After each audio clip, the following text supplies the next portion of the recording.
هالو جايز كمي علىكم كمي تخونوا كمي علىكم ያው ብዙሕ ነገራት የኑሕ ኣለኸውን ግን ተዛሪበስ ብዙሕ ነገራት ወዲ ያለኹ ጋይስ እና አንደርስታንድ ንጋበር ኣለና ኢለ ተስፋ ይገብር ማለት ነው ጋይስ ታይኹለኩም ደሊሎም አንተ ኸ ማለት እዩ ያው ባዛወይ ሰብ ጽቡቅ እዩ ይርሓለ ሰብ ማለት እዩ ሓቁ እዩ ሰብ ጽቡቅ እዩ ሰብ ካብ ሰብሲ ናብ ዝኸረ ይብሉን ናቱ ዝኾነ ይኹን ሰብ ጽቡቅ እዩ ሰብ በቃ ጽቡቅ ርክብ ክህልወካ ጽቡቅ ኮንታክት ክትገብር ማለት እዩ በኣስ ዘሎ እዩ sometimes በኣስ ክእል sometimes ዘይክሳማዓካ ይክእል ኩነታት ዝኾነ ነገራት ማለት እዩ ከም ካለ ግን ያው ምሰብ ኮም እናልካ ይኻን ነበር ኩሉ ግዜ ማለት እዩ ዝኸፍአ ነገር ስለዘይኮይኑ ማለት እዩ ጋይስ ኣነ ግን ብጣዕሚ ኦቨር ታይም ዝኸፍአ ነገር ኢለ ሓሲበየ ማለት እዩ ምሳይ ዝፍጠር ነገራት ሲ ቀዳማይ ጥዕና ማለት እዩ ጥዕና ተዘይሃልይካ ምንም ነገር ክትጻወር ኣይትኽእልንኻ ማለት እዩ ሶ ላስት ኸኣ ከምዚ ጭቅጭቅ ገለ ከምዚ ምሻሎ ብዙሕ ዓይነታት ማለት እዩ ፈርስ ግን ብጥዕናኻ ማለት እዩ ቁርብካ ምሻሎ ከምዚ ሰብ ዝርዳእ ነገር ከሎሲ ከምዚ ቁርብ ክሓዝነልካ ወይ ከዓ ክሓልየልካ ወይ ከዓ ቁርብ ሸለል ክብለካ ደይ ክትርኢ ከለኻ ብጣዕሚ ይሕርቐካ ማለት እዩ እና ምገርመኩም ማለት እዩ ካብ ሊብያ ንላዕለስ ኣብዚ ሰብ ዝኸፍአ ማለት እዩ ጋይስ በእውነት ሳምታይምስ ኣብ ሊብያ ዋላ ሰብ አንደርስታንድ ይገብረካ አይ ዶንት ኖ ትዝገጥመን ዝነበረ ሰብ ይሁን ይኸውን ወይ ሸለል ይብለካ ጋይስ ማለት እዩ ኣብዚ ግን ፍጹም ሸለል ኣይብለካን ማለት እዩ ከመይ ዓይነት ሰብ ገጥመኒ አይ ዶንት ኖ ኣይፈልጥን እየ እናም ብጣዕሚ ደባሪ ጋይስ ማለት እዩ ብኩሉ እዩ ሓደ ግዜ እንታይ ኢኻ ትኸውን መስለካ ብኩሉ ዝኾነ ነገርሲ ብኩሉ ተደኣ ሕማቕ ሓሊኻ ብኩሉ በቃ ሕማቕ ነገራት ዝገጥመካ ማለት እዩ ጋይስ ሶ ናም ብጣዕሚ ይሕዝን ማለት እዩ ሰኣን ዝኾነ ነገርሲ ዝኩሉ ነገራት ክፍጠር ገለ ኣብ ልዕሊኻ ዝኩሉ ነገራት ክፍጠር ክኸውን ገለስ ብጣዕሚ እዩ ዝሕዝን ማለት እዩ ኣነ ኣብ ልዕለይ ዝተፈጥረ ሳብ ካልእ ሰብስ ኣይምንየሉን እየ ማለት እዩ ዋላ ንጥዕና ይኹን ካልእ ነገር ይኹን ኣይምንየሉን ምክንያቱ ንባዕለይ በቃ እቲ ሕማም ወይ ከዓ እቲ በቃ ዝሕልፍክዎሲ ክምለሰኒ ኣይደልን ስቲል ሕጂ እውን ያ ማለትሲ ከምዚ ኣተኣማማኒ ኣይኮነን ከምዚ ኣተኣማምነ ኣይኮነን ማለት እዩ ያው እቲ ዝጎደለካ ነገር ኦልሬዲ ገሊልካ እቲ ዝተረፈ ከዓ ኣምላኽ በቃ ሓልወለይ ወይ ከዓ ሓግዘኒ ኢልካ በቃ ናብ ፈጣሪካ ሓሳብ ምግባር እዩ ማለት እዩ ብዙሕ ግዜ ግን ኣነ ካብ ፈጣሪ ኣይርሕቕን ሓቂ ዘረባ ፈጣሪ እውን ኣይርስዕን ብዘለኒ ዓቕሚ ማለት እዩ ብዝኸኣልክዎ ፈጣሪ ኣይርስዕን ና ጋሽ ናብ ሎማዓንቲ ሕቶታ ኣትወልኩም ማለት እዩ ሎማዓንቲ ከዓ እንታይ ይኽእለኩም ደልየ ማለት እዩ መብዛሕትኡ ግዜ ማለት እዩ ብኻልእ ነገር ትትርጉሞ ትኽእሉ ወይ ከዓ ከምዚ ሰብ ንዒቐ ወይ ከዓ ተዓዲ በቃ ሰገረ ይኮንኩን ኣነ ኢሮብ ኣይኮንኩን ክብል ከለኹ ማለት እዩ ሰብካ ኩሉ ግዜ ዝኾነ ይኹን ጥዑም እዩ ማለት እዩ ሰብካ ብጣዕሚ እዩ በቃ ደስ ዝብለካ ክትሕሰቦ ሕጂ ኣብ ፋሚሊኻ ዋላ ይሕርቁኻ ማለት እዩ ማዕረ ክንደይ ኣሎ በቃ ሰቦም በቃ ሕጂ ናይ ፋሚሊኹም ሰብ በቃ ክንደይ ነገራት ሳይትገብሩ ማለት ሓዲኦም ዘይክትረዳዳእ ትኽእል ወይ ከዓ በፍጹም ብጣዕሚ በቃ ክትፀላእ ትኽእል ማለት እዩ ምስ ገሊኦም ግን ዘሎ ስምዒት ግን ብሓፈሻ ንኩሎም ኣስታይ ትገብሮም ኢኻ ማለት እዩ ንኣሕዋትካ ገለ ብፍላይ ምስ ዓበኻ ገለ ማለት እዩ ግን ሕሰቦሞ ዋላ ዝኾነ ዓይነት ስታይ ይሃልዎ ከመይ ጥዑም ምዃኑ ማለት እዩ ንስኻ ዝኾንካኹን ማለት እዩ ኣብ ገዛኻ ስድራኻ ፋሚሊኻ ንዓኻስ ከመይ ጥዑምካ ማዕረ ክንደይ ደስ ይብል ማዕረ ክንደይ ትሕንቅቕ ኣብ ገዛኻ ማዕረ ክንደይ ትሕብሐብ በቃ ኩሉ ነገር ሕሰቦሞ ሶ ከምኡ ዝበሃል ነገር ኣሎ ሕጂ ዓዱን ኣዲኡን ዝፀልእ ሰብ የለን ይበሃል መብዛሕትኡ ግዜ ማለት እዩ ሰብ ማለተይ ነዲኻ ብምክንያት ክትፀልኣ ትኽእል ማለት እዩ بفلاي نعدخا خاف تطلع تخيلن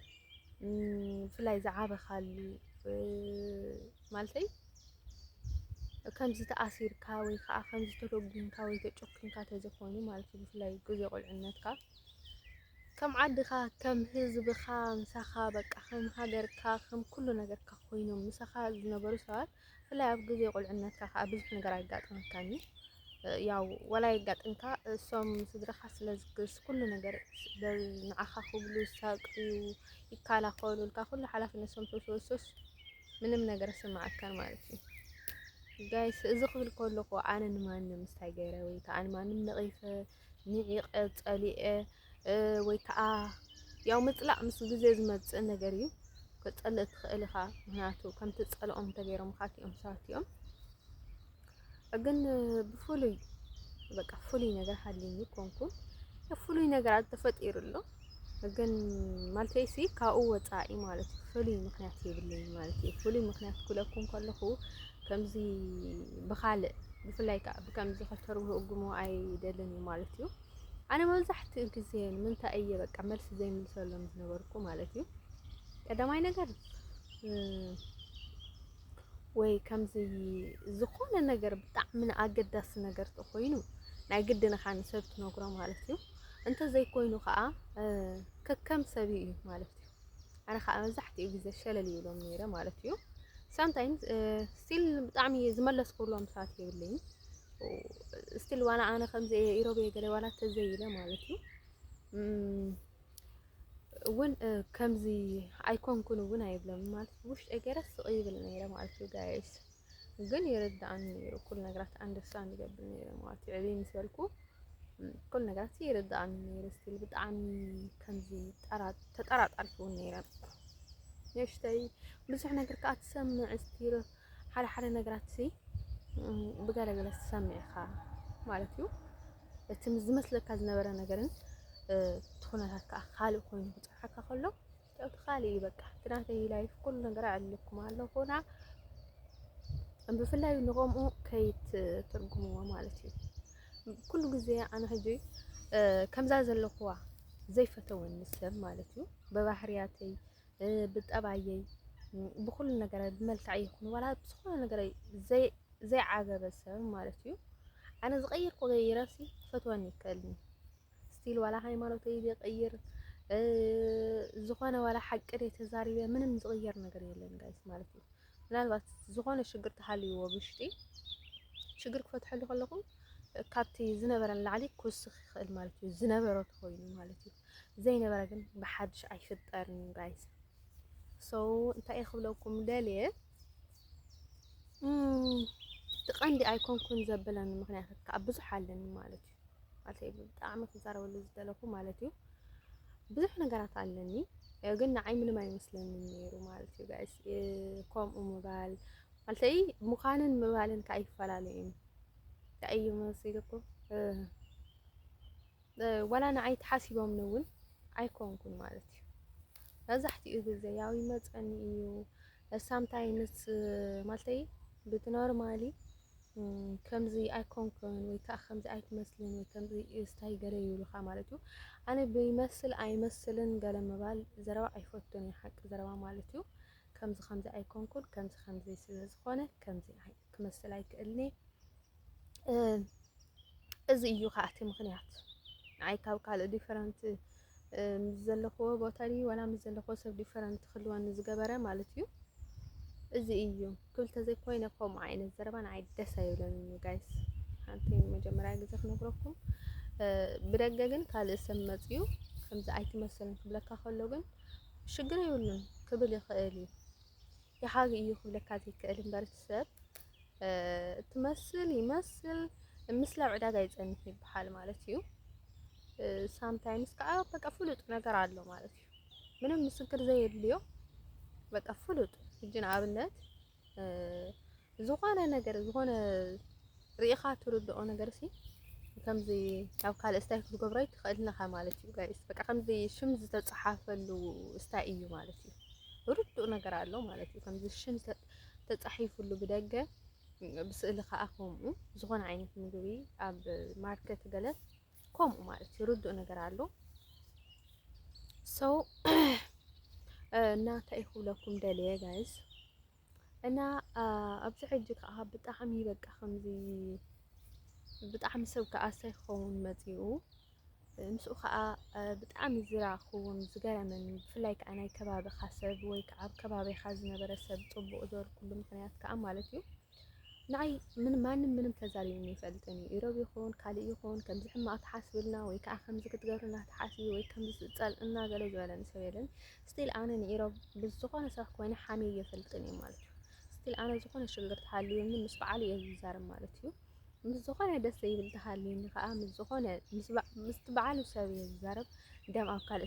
ምስ ካልእ ሰብ ምንም ነገር ኣይዛረበሉን ማለት እዩ ምንም ኣየልዕሎን ማለት እዩ ነይረ ጋይስ ማለት እዩ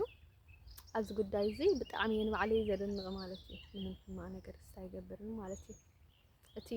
ዝኾነ ሰብ ሽግር ተፈጢሩለይ ከዓ ምስቲ ሰብ እምበር ምስቲ ካልእ ሰብ ኣይ ሽግር ኣይ የብለይን እየ ዝብል ነይረ ማለት እዩ ኩሉ ግዜ እና ጋይስ እናም ግን ድሓር ግን ከመይ ዝብለኒ ሰብ መፅኡ ይመስለኩም በቃ ከምዚ ዶ ምክንያቱ ስለዘይፈልጡኒ ኣብ ሊብያ ካብ ሊብያ ትሒዘስ ናብዚ እንትመፃኹ ገለ ሳም ምሻሎ ይላለ ገለ ምስ ሰባት ይላለ ገለ ምሽ በቲ ሓደ ወገን እንታይ ይብሉኻ ማለት እዩ እዚ ናትና ኣይኮነን እዚ ኸማን ኣይኮነን ገለ ይብሉኻ ማለት እዩ እቲ ኖርማል ማለት እዩ ናይ ተግባር ግደፎ ናብቲ ናይ ተግባር ቀሲለ ክኸደ እየ እንታይ ይፍጠር ነይሩ እንታይ ይፍጠር ከዓ እስካ ሕጂ እንታይ ይፍጠር ማለት እዩ ፍጠር ኣሎ እና ጋይስ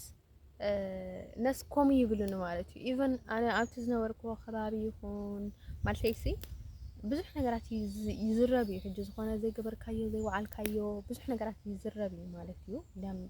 ኣብኡ ከዓ ግንን ብዝበለ ማለት እዩ ከናብቲ ዝነበርክዎ ከባቢ ብጣዕሚ ብዝገነነ ማለት እዩ ምን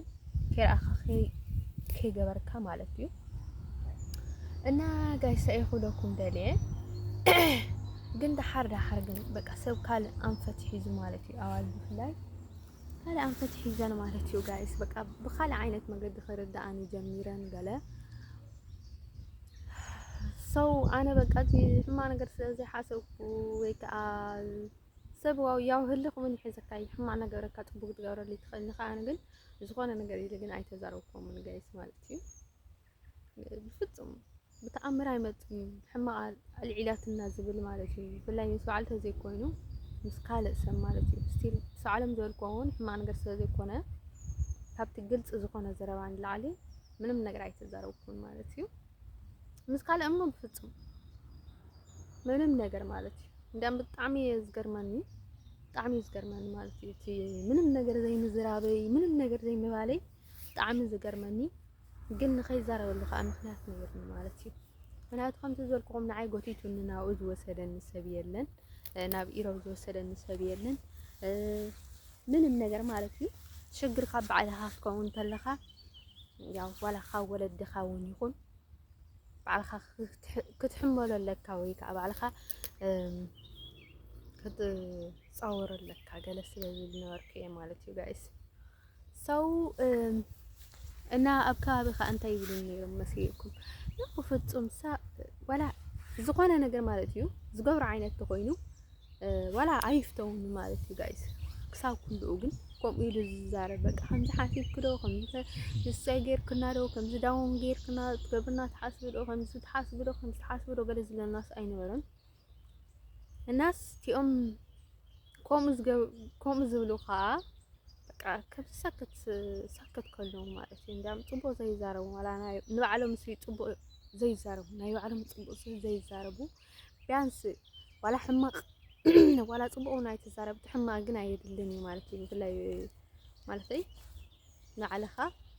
ክትቀይር ስለዘይትኽእል ማለት እዩ ማለተይ ንሰብ ንኽትሕግዝ ኢልካ ተኮይንካ ሽግር የብሉን ሳምታይምስ ግን ስኢልካ ባዕልኻ ትፅርብ ተለኻ ግን ፅቡቅ ኣይኮነን ማለተይ ሽግራትካ ተዕርዮ እዩ ዘለካ እምበር ናይ ባዕልኻ ሕማቕ ትዛረብ ግን ብጣዕሚ ስታይ ኣይኮነን ማለት እዩ ፌር ኣይኮነን ምስ ባዕልኻ ከዓ ብዙሕ ሰባት ሳይ ትገብር ስለ ዘለኻ እና ጋይስ ይኸውላችሁ ደልየ ሰው አው ግን ኧረ በፍጹም ከምዚ በፍጹም ገለ ይብሉን ነይሮም ማለት እዩ ጋይስ እናም ሰሙ ከምዚ ክትብል ኣይትኽእልና ሰሙ ከምዚ ክትገብር ኣይትኽእልና ገለ ዘይገበርክዎ ተኾይኑ ወላስ ሳምታይምስ ፌር ዝኾነ ሳይክ ከምዚ ምሻለ ካብ ሰብ ዘይቲ ጽቡቕ ዋላ ጽቡቕ እውን ይኹን ዋላ ከምዚ ዋላ ጽቡቕ ይኹን ሕማቅ ይኹን ከምዚ ምሻለ ዝገርም ነገር ደረኣ ተፈጢሩ ንኸውን የብሉን በፍጹም ገለ ይብሉ ነይሮም ማለት እዩ እስ ማለት እዩ እናም ትናይ ከባቢኻ ሰብ ወይ ከዓ ጽቡቕ ገይሩ ዝፈልጠካ ሰብ ጽቡቕ እዩ ቢያንስ ዝብሎ ከምዚ እየ ጋይስ ማለት እዩ እናስ ብዙሕ ነገራት ተፈጢሩ ደሓር ብኸምኡ እናም ካብ ኩሉ ከዓ ብጣዕሚ ዝጸልኦ ነገር ማለት እዩ ሓውና ወዲ ዓድና ገለገለታት እናበሉ ግን ከም ወዲ ዓዶም ዘይኮነሲ ከም ጓና ስታይ ይገብሩኻ ማለት እዩ በቃ ትሕነ ክፈሪኻ ከለዉ ወላ ድሕነ ድዮም ዋላ በዓለት ድዮም ዋላ ስብፀይቅ ድዮም ገለ ሕማቅ ነገራት ክገብሩኻ ከለዉ ግን ከም ወዲ ዓድና ወይ ከዓ ከም ወዲ እገለ ኢሎም ዘይኮነሲ ንስኻ ምዃንካ ፈሊጦም ከሎ እዮም ስታይ ዝገብሩኻ ማለት እዩ ኣብዚ ካ ብጣዕሚ ሽግር እዩ ማለት እዩ ብፍላይ ከዓ ኣንጻር ተኾይንካ ማለት እዩ ኣንጻር ከለኻ እሞ ከዓ ደቂ ዓዲ ኮይንካ ደቂ ዓሌት ኮይንካ ተባሂልካ ማለት እዩ ከይኮንካ ተባሂልካ ሕማቅ ነገር ክገብረካ ወይ ከዓ ብስ ካልእ ሰብ ድዩ ኣተሃላሊኽዎ እንተስ በቃ ብዝኾነ ምክንያት ዝኾነ ነገር ክገብረካ ከሎ ጋይስ እናም ብጣዕሚ ከቢድ እዩ ሕሰብዎ እቲ ሰብ በቃ ሓወይ እዩ ዝብለካ ዘሎ ወዲ ዓደይ ገለ እዩ ዝብለካ ዘሎ ሰው ንዝርኢ ሰብ እውን ምንም ዓይነት ጥርጣረ ክፈጥረሉ ይክእል እዩ ውሽጡ እንታይ ይገብረካ ኣሎ እቲ ሰብቲ ንሰለኾም እየ ኣነ ብዙሕ ነገራት ከዓ ብፍላይ ማለት እዩ በቃ ኣይትኸድ እንዶ ከምዚ ትኾን እንዶ በዚ ኽድ እንዶ በዚ ብል እንዶ በዚ ከምዚ ይኮነን እዚ ዝገለሳት ይብሉኻ ማለት እዩ ንዓኻ ሓልዮም ልካ ዘይኮነስ ኢሎም ማለት እዩ ጋይስ ዝሓልልካ ሰብ እውን ንዝሓልልካ ሓሊልካ ዝብክለካ ከሎ ስኢሉ ክብለካ ከሎ ሲርድኡ ነገር እዩ ማንም ዝርድኦ ነገር እዩ እና ንስለኾም እየ ትቐንዲ ኣነ ኣይኮንኩን ከምዚ ኢለ ዝዛረበሉ ማለት እዩ ትቐንዲ ክዛረበሉ ዝደለኽዎ ማለት እዩ ብዙሕ ነገራት ከዓ ተፈጢሩ ስቲል ክሳብ ሕጂ ይፍጠር ነገረኩም ነይራ ኣብ ልዕለይ ከዓ ብዙሕ ነገራት ተፈጢሩ ማለት እዩ ስቲል ሓደ ግዜ ማሕረምቲ ነይሩ ገለገለታት ማለት እዩ ኣብ ከምኡ ዝተፈጠረ ነገር ማለት እዩ ያው ብዙሕ ነገራት ማለት እዩ ማሕረምቲ ከይተረፈ እየ ዝብለኩም ዘለኹ ጋይስ ማለት እዩ ንሳከት ነገር ማለት እዩ እናም ያው ማለተይ ከም ዓይነት ነገር ከዓ ማንም ሕጂ ንኣብነት ያው ተፈጢሩ ያው ፈሊጦም የባልዑኻ ማለት እዩ ተረዲኦም ከሎ ያው ድሌቶም ክገብሩ ኢሎምስ ብዙሕ ነገር ሳይገብሩ ማለት እዩ ኣነ ንመን እሞ እንታይ ክገብር እንታይ ዓቕሚ ስለ ዘለኒ እሞ ኣነሲ ሲሎም በቃ ብጣዕሚ ዝገርሙኒ በቃ ከም ተበደልቲ ክኾኑ ዝደልዩ ገለ መለታት ማለት እዩ ዝኾነ ዓይነት ወይ ከዓ ከምዚ ምላሽ ክትህቦ ተለኻ ንሰብ ማለት እዩ ካብ ምንታይ ተበጊስካ ኢኻ ትምላሽ ትህቦ ንስኻ እንታይ ስለ ዝገበረካ ኢኻ ከምኡ ትገብሮ ማለት እዩ ዝኾነ ሕማቅ ነገር ተዳሂብካዮ ዋላ ከምዚ ፅውግ ተይለካሉ እንተ እሱ እንታይ ስለ ዝገበረካ እዩ ከምኡ ትገብሮ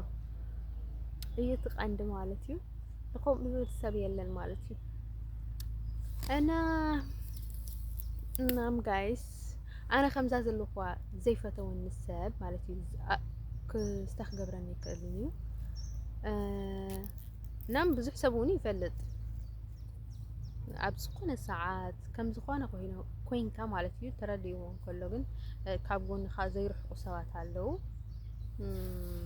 ብፍላይ ከዓ በቃ ዝኾነ በቃ ሽግር ከም ዘለካ ተረዲኦም ኣብ ልዕሊ ሽግርካ ሽግር ዘይኮነስ ሸለል ይብሉኻ ቢያንስ ኣንደርስታንድ ይገብሩኻ ማለት እዩ እና ሰው ከም ዓይነት ሰብ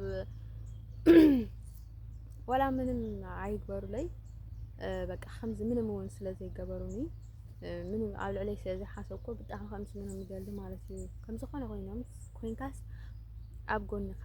ዝነበሩ ሰባት ማለት እዩ سي زحوقسني أنا مالتي بطعمي زحوقسني سب كوم إيه مالتي مالتيس تحقستني كم عقل زلوا سبيلك بطعم دس يبلك مالتي جايز نا كم زي بتنور مع البغال من ما يقولوني جنب وشتي بطعم دس لانه كم عين السب مالتيو علو شورون كم عين السبات مزحتهم بزحات علو أنا تفرطهم نعم بتحارب وجنك كمزي لك خالق زمسلون كعلو كمزي بقى زخونة قال ملتات زمسلون علو يا وجنك سبك كل جزء بقى أب كل جزء يزطمك سلام قامو أنا سي زخونة يكون وجن كل ونس دسي لانه مالتي ودع الدخا كل نجارات كاس أو قلنا دسي لك مالتي so نام بقوم تات زفتو هني ويكا ستاي تسألني سبالو إلى أحسبني جايز مالتي ويكا بقوم زغان أنا فريد أزبالا شو نقرأ ده ليني أوكي من الوقت تحرق يخل سم مالتي تسأل عن دي كونس تحرق يخل مالتي كاب السرفة جن من النجار مالتي بلا أنا بزبال دوز قبر نجار تقينه من النجار مصلي يخل مالتي تتخكلين ياسب أنا جايز أنا ያው ተኸባቢ ኣብ ከባቢኻ ዝነበረ ሰብ ብውሕዱ ማለት እዩ ብውሕዱ ይርድኦ ማለት እዩ ሰው እንታይ እየ ክብለኩም ደልየ እና ኣነ ኢሮብ ኣይኮንኩን ክብል ከለኹ ያው ብዙሕ ሽግራት ስለ ዘለኒ እምበር ንዓይ ምንም ማለት ኣይኮነን ብዙሕ ግዜ ማለት እዩ ኣነ ባዕለይ ስቲል ማለት እዩ መብዛሕትኡ ግዜ ግን ሰቡን ብዙሕ ሕቶታት ስለዘይ ሓተኒ ዝነበረ ምንም ኣይብሎን እየ ነይረ ያው ሕቶታት ከዓ ኣብዚ ሕጂ እዋን እዩ ብጣዕሚ ዝበዝሕ ማለት እዩ ምስ ሰብ እዩ ከዓ ብጣዕሚ ሕቶ ዝፈቱ ሰብ ኣሎ ማለት እዩ ከይተረድኦ ዘይኮነሲ ተረዲእዎ ከሎ ትኢሉ ከዛረበካ ይደሊ ገለገለታት I don't know እንታይ ክንገብረሉ እዩ ማለት እዩ ቀደማይ ነገር ሕቶታት ክንዚ ግን ኣይበዝሐንን ነይሩ ካልኣይ ነገር ከዓ أنا بعلي وني بالنير إيه مالتي يبالنير نام من ما يمثلن النير النا جاي سأقولكم دليل أصلازي أنا كهادم دليل ويكها كمزي نعقدت وكمزي ولا أنا يكال نجر قال ملتات كي مثلكم كي تحسبوهم سايكم زبها النجر يلين جايس مالتي منها أنا نزانة بس إيش فلت أبد عمي يزفتوا جايس أنا سبي خبر أنا نفسي كأي خبر مالتي أنا مقابري ترى أخفيه مالتي ولا حدا ود نقصن بتعمي حما تكبرات زلوا حدا ود نقص مالتي نبل حدا بتعمي تعسب مسكين دخا من زي ولو كاوسي أين أيتسب لك حق أنا الزارب مالتي نشعون تقميل كاز زخونة سب كتمرز تخيل تخونخا لكن أين سبيتي كانديس تخكلنيا سب تخكلنيا سب فتوى زخيل سب مالتي تطعي سبي تتكبارو طعي سبي مالتي تكبار كأيوم بري اتناي كالا نقرا يكونن من المالت يكونن مالتي حجي أنا بتكبرين حجي نعبنت حارس ماتيو بزخانة يلون عايزتك جبران ترلي ويداوم جبران ترلي جن كأناتي ربعي زي كون مالتي بخفقات يكون مالتي بلب مالتي بقنع لبي يكون بزخانة مشالله وهو بطلع عجي بخوم عينت نجاراتي مساي منهم زي ما تقطن مالتي حالة بتعمي خمزي سكت سب كلسي نعي مساي جن مالتي أنا زخون كيخون مالتي مساي كنا تقطر أيكلني مالتي سبتي مساي كنا تقطر أيكلني ولا أنا زخون كوينة مالتي so guys أنا قوم غير عايز حاسب I don't know كل سب كم غير حاسب I don't know مالتي دعك أنا بزح نقرأ أي زرعني تتعذبكم مني بتعمي سب نتعذب كويس خدوا مالتي كم سيلة عزبهم بر ብዙሕ ነገራት ሸለል ዝብሎ ማለት እዩ ጋይስ ንምንታይ ቀዳማይ ነገር ኣነ ፈትየ ኢለኩም ኣነስ ዝኾነ ሰብ ፈትየ ምንም ዝቕየር ነገር የለን በቃ እሱ ገለ ይኹን ኦልሬዲ እቲ ሰብ ብባዕሉ ማለት እዩ ባዕሉ ብቲ ዘለዎ ነገር ናብ ልበይ ኣትዩ ኣብ ልበይ ቦታ ረኺቡ ብጣዕሚ ዓብይ ቦታ ኣለዎም ንበለ ኣብ ውሽጠይ ብጣዕሚ ደስ ይብልኒ መሪፅዮ በቃ ካብ ኩሎም ዝረኣኽዎም ሰባት ንዓይ ፍሉይ ሰብ ኮይኑ እቲ ሰብቲ መሪፀዮ ኣለኹ ንበል ሕጂ ንኣብነት ገለ ከጅ ወደ ገለ ዓዲ ምዃኑስ ንዓይ ለውጥ ኣለዎ ምንም ለውጥ የብሉን ሕጂ ንኣብነት ወይ ገለኻ ዝቐተለልካ ተኾይኑ ገለ ከምዚ ቅር ይብለካ ማለት እዩ ከምዚ ወዲ ቀታሊኻ ከምዚ ምሻሎ ወይ ኣቦኻ ወይ ሓውኻ ወይ ኣድኻ ገለ ዝቐተለልካ ወዲ ክኸውን እንተሎ ምናልባት ከምዚ ብጣዕሚ ሓዚንካ እንደዳልካ ገለስ ከምዚ ቅድ ክብለካ ይክእል ማለት እዩ ጋይስ ከምዚ ንሱ ከዓ ዝፍጠር ነገር እዩ እምበር ካብ ምስ ዓለት ተተሓሓዝ ነገር የብሉን ማለት እዩ ሰው ከምኡ ምኻልሲ ለውጥ የብሉን እቲ ሰብቲ ምንም ነገር ማለት እዩ ቀዳማይ ቀንዲ ነገር እንታይ እዩ ኣነ ቀዳማይ ነገር ንዓይ ዘይኮነኒ ሰብ ክፈቱ ይክእልን እየ ማለት እዩ ልበይ ክመርፆ ይክእልን እንታይ ይበሃል ኣሎ መሲልኩም ምስላ ሰብኣይን ሰበይትን ማለት ሕጂ ንኣብነት ኢለ ነይረ ከዓ ዝመሳሰለካ ሰብ ኢኻ ትፈቱ ገለ ኢለ ነይረ ያው ትክክል እውን ሰብኣይን ሰበይትን እንታይ ይበሃል ነገር ኣሎ መሲልኩም ካብ ሓደ ዕዳቕል ይቕድሑ ገለ ዝበሃል ነገር ኣሎ ወይ ዕላማኻ ሓደ ክኸውን ከሎ ወይ ከዓ ገለ ነገር ሓደ ዓይነት ክኸውን ከሎ ኢኻ ነሰብቲ ብጣዕሚ ስታይ ትገብሮ ማለት እዩ ብጣዕሚ ትፈትዮ ሰው ጋይስ ከምኡ ስለ ዝኾነ እቲ ናይ ውሽጣዊ ነገር እምበሪ ያው ብዝኾነ ነገር ዓይነት መገዲ ፈቲኻዮ ክትኸውን ትኽእል ምንም ለውጥ የብሉን ማለት እዩ ንሱ ዝኾነ ይኹን ምንም ለውጥ የብሉን ሰው ኣነ እውን ብዙሕ ግዜ ከዓ ንሰብ ክፍትኖ እውን ደሊ ነይረ ግን ከዓ ሱቕ ዝብለሉ ዝነበርኩ ምክንያቱ ኣነ ከምዛ ዘለኹዋ ዘይፈተወኒ ሰብ ያው ተሓቂ ናብ ዝኸደ የብሉን ሓቂ ተሓብየ ይሕብአኒ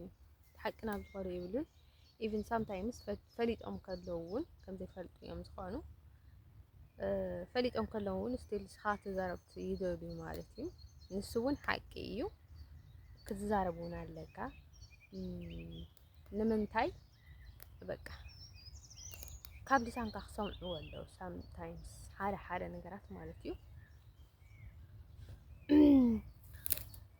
ግን ማዕረና ውታት ዘባጣጥሕ ኣይኮነን ጋይስ ነጊረኩም ኣነ በትክክለኛ ዝመፀካ በትክክለኛ ክፈልጥ ዘለዎ ሰብ ናይ ግድን ኢኻ ትፈልጦ ነገር ማለት እዩ ጋይስ ትክክለኛ ደረጃ ተበፂሕካ ናብ ትክክለኛ ነገራት ማለት እዩ ናብቲ ሓቂ ክትዛረበሉ ናይ ግድን ብዙሕ ነገራት ናትካን ናቱን ክትፈላለጥ ዘለካ ሰዓት ተኣኺሩ ናይ ግድን ኢኻ ማለት እዩ ትክክል ትዛረቦ ነቲ ሰብ ትክክል ይፈልጥ ባዕሉ ማለት እዩ ሶ ጋይስ ንሱ ከዓ ኣነጊረኩም እጅ ዝኾነ ሰብ ኣልበይ ትክክለኛ ቦታ እንድሕር ዳረኺቡ እትናቱ ኣይገድሰንን ማለት እዩ ከገድሰና ይኽእልን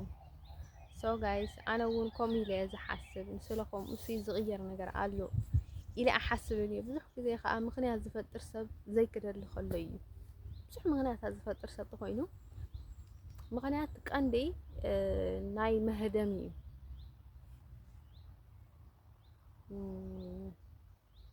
ናይ መህደም ምክንያት እዩ ሰው ምክንያታት ዝፈጥር ተኮይኑ ሰብ